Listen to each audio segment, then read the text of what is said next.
پاکستان اور بھارت کے درمیان تنازعات کا آغاز قیام پاکستان کے بعد سے ہی ہو چکا تھا، اور خاص طور پر کشمیر کے مسئلے نے دونوں ممالک کے تعلقات کو کشیدہ کر دیا۔ 6 مئی 2025 کو ہونے والی جنگ کی بنیاد بھی کشمیر میں جاری کشیدگی تھی۔ بھارتی حکومت نے پاکستان پر الزام عائد کیا کہ وہ بھارت میں ہونے والی دہشت گردی کی کارروائیوں کو سپورٹ کر رہا ہے اور پاکستان کی سرزمین سے دہشت گرد بھارت کی سرحدوں میں داخل ہو رہے ہیں۔ اس الزام کے بعد بھارت نے پاکستان کے مختلف سرحدی علاقوں پر فضائی حملے کیے۔ پاکستان نے اس حملے کو اپنی خود مختاری کی خلاف ورزی قرار دیتے ہوئے جوابی کارروائی کی اور بھارتی فوج کے متعدد جنگی طیاروں کو مار گرایا۔ اس کے بعد دونوں ممالک کے درمیان شدید گولہ باری اور فضائی حملوں کا تبادلہ شروع ہو گیا جو کئی دن تک جاری رہا۔ پاکستان اور بھارت کے درمیان اس جنگ میں دونوں طرف جانی نقصان ہوا۔ دونوں ممالک کے فوجیوں اور عام شہریوں کی جانیں ضائع ہوئیں اور جنگ کے دوران بڑی تعداد میں لوگ زخمی بھی ہوئے۔ پاکستان کی حکومت اور مختلف ذرائع نے دعویٰ کیا کہ بھارت کے فضائی حملوں میں پاکستان کے 26 شہری شہید اور 46 زخمی ہوئے۔ ان میں کئی خواتین اور بچے بھی شامل تھے جو کہ گولہ باری اور بمباری کا شکار ہوئے۔ پاکستان نے بھارت کے جوابی حملوں میں 5 بھارتی جنگی طیاروں کو مار گرایا اور دعویٰ کیا کہ ان حملوں میں بھارتی فوجی ہلاک ہوئے، تاہم بھارت نے ان دعووں کی تردید کی۔ پاکستان نے دعویٰ کیا کہ جنگی فضائی حملوں کے دوران بھارتی فوج نے پاکستانی شہروں اور دیہاتوں کو نشانہ بنایا، جس کے نتیجے میں بڑی تعداد میں شہریوں کی جانیں ضائع ہوئیں۔ بھارت نے اس دوران پاکستان کے خلاف متعدد فضائی حملے کیے اور دعویٰ کیا کہ ان حملوں کا مقصد پاکستان کی سرزمین سے دہشت گردوں کو نشانہ بنانا تھا۔ بھارت نے پاکستان کے متعدد فوجی بیسوں کو بھی نشانہ بنایا، جس میں پاکستانی فوجی شہید ہوئے۔ بھارت کے مطابق پاکستان کے جوابی حملوں میں بھارتی فوج کے متعدد اہلکار ہلاک ہوئے، لیکن بھارتی حکومت نے سرکاری طور پر شہادتوں کی تعداد کا اعلان نہیں کیا۔ اس جنگ کے نتیجے میں دونوں ممالک کے عوام میں خوف اور دہشت پھیل گئی۔ شہری علاقوں میں گولہ باری اور فضائی حملوں کی وجہ سے عوام نے اپنے گھروں سے نقل مکانی کرنا شروع کر دی۔ اس جنگ نے نہ صرف پاکستان اور بھارت کے درمیان دشمنی کو بڑھایا بلکہ عالمی سطح پر بھی تشویش پیدا کی کہ یہ جنگ ایک بڑی جنگ میں تبدیل ہو سکتی ہے۔ اسلام میں جنگ کے اصولوں کو بہت واضح طور پر بیان کیا گیا ہے۔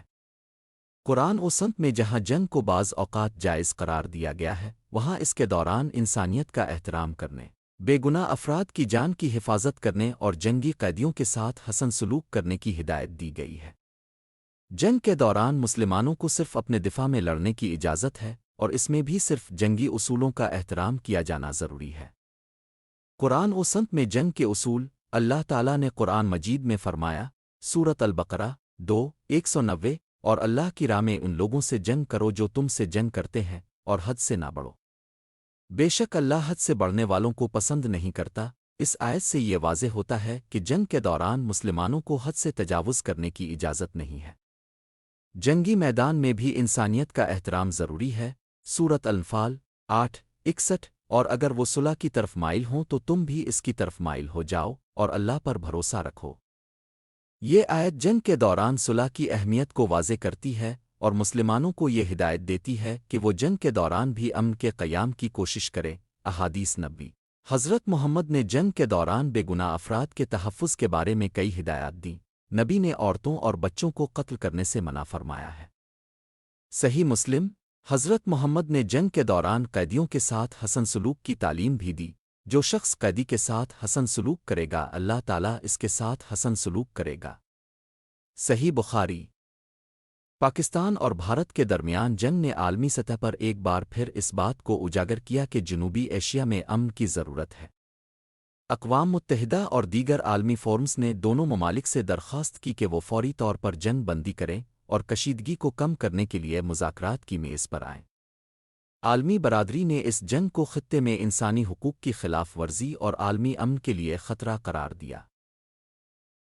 پاکستان اور بھارت کی 6 مئی 2025 کی جنگ نے ایک مرتبہ پھر ثابت کیا کہ جنگ کبھی بھی کسی مسئلے کا حل نہیں ہوتی، بلکہ یہ تباہی، خونریزی اور انسانی حقوق کی پامالی کا سبب بنتی ہے۔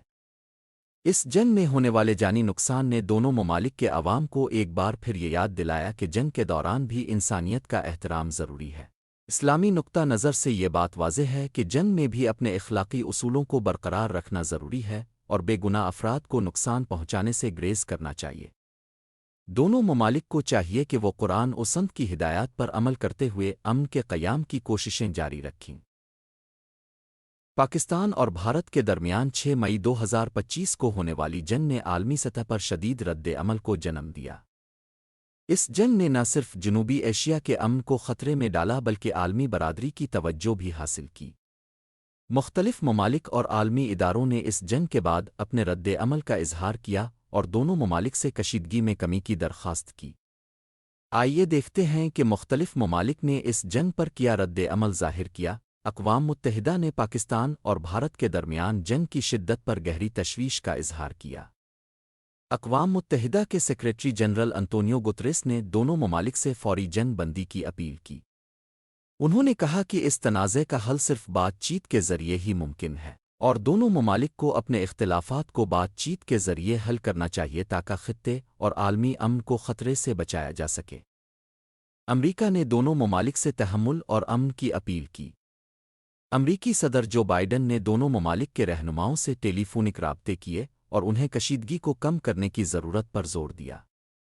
امریکہ نے اس بات پر زور دیا کہ اس جنگ کا کوئی بھی نتیجہ عالمی امن کے لیے خطرناک ثابت ہو سکتا ہے اور اس کا حل صرف مذاکرات میں ہی ہے۔ چین نے پاکستان اور بھارت دونوں سے فوری جنگ بندی کی اپیل کی۔ چینی حکام نے کہا کہ چین دونوں ممالک کے درمیان موجودہ تنازعات کو بات چیت کے ذریعے حل کرنے کی ضرورت پر زور دیتا ہے۔ چین نے اس بات کا اعادہ کیا کہ کسی بھی جنگ سے خطے کی سلامتی کو شدید خطرات لاحق ہو سکتے ہیں۔ روس نے پاکستان اور بھارت دونوں سے تحمل اور بات چیت کی اپیل کی۔ روسی وزیر خارجہ نے کہا کہ اس جنگ کا حل صرف مذاکرات میں ہے اور دونوں ممالک کو اس بات کو سمجھنا چاہیے کہ اس قسم کی کشیدگیاں عالمی سطح پر استحکام کو متاثر کر سکتی ہیں۔ برطانیہ نے بھی دونوں ممالک سے تحمل کا مظاہرہ کرنے کی درخواست کی۔ برطانوی وزیر خارجہ جیمز کلیورلی نے کہا کہ اس جنگ کے نتیجے میں جانی نقصان اور مالی تباہی کے علاوہ دونوں ممالک کے عوام کے درمیان دشمنی میں مزید اضافہ ہوگا۔ برطانیہ نے اس بات پر زور دیا کہ اس مسئلے کا حل فوری طور پر مذاکرات کے ذریعے نکالنا ضروری ہے۔ ترکی نے بھی دونوں ممالک سے فوری جنگ بندی اور کشیدگی میں کمی کی درخواست کی۔ ترک صدر رجب طیب اردوان نے کہا کہ ترکی پاکستان اور بھارت کے درمیان امن کے قیام کے لیے اپنے تمام ذرائع استعمال کرے گا۔ انہوں نے اس بات پر زور دیا کہ خطے میں امن اور استحکام کے لیے ضروری ہے کہ دونوں ممالک مذاکرات کی میز پر آئیں۔ ایران نے بھی پاکستان اور بھارت سے تحمل کا مظاہرہ کرنے کی اپیل کی۔ ایرانی وزیر خارجہ حسین امیر عبداللہیان نے کہا کہ اس تنازع کا حل بات چیت میں ہے اور دونوں ممالک کو مذاکرات کے ذریعے اپنے اختلافات کو حل کرنا چاہیے تاکہ خطے میں مزید خونریزی سے بچا جا سکے۔ عالمی برادری کے دیگر ممالک نے بھی پاکستان اور بھارت سے اس جنگ کو فوری طور پر روکنے کی اپیل کی۔ عالمی اداروں اور ممالک نے اس بات پر زور دیا کہ اس جنگ سے انسانی زندگیوں کا نقصان ہو رہا ہے اور عالمی امن کے لیے اس کا سنگین اثر پڑ سکتا ہے۔ اقوام متحدہ اور دیگر عالمی اداروں نے دونوں ممالک سے کشیدگی کم کرنے اور مذاکرات شروع کرنے کی درخواست کی۔ پاکستان اور بھارت کی جنگ 6 مئی 2025 نے عالمی سطح پر ایک مرتبہ پھر اس بات کو اجاگر کیا کہ جنگ کبھی بھی کسی مسئلے کا حل نہیں ہوتی بلکہ یہ انسانیت کا قتل، خونریزی اور تباہی کا سبب بنتی ہے۔ مختلف ممالک نے اس جنگ پر گہری تشویش کا اظہار کیا اور دونوں ممالک سے فوری طور پر جنگ بندی کی درخواست کی۔ عالمی برادری نے اس بات پر زور دیا کہ دونوں ممالک اپنے اختلافات کو بات چیت کے ذریعے حل کریں تاکہ خطے میں امن قائم ہو سکے۔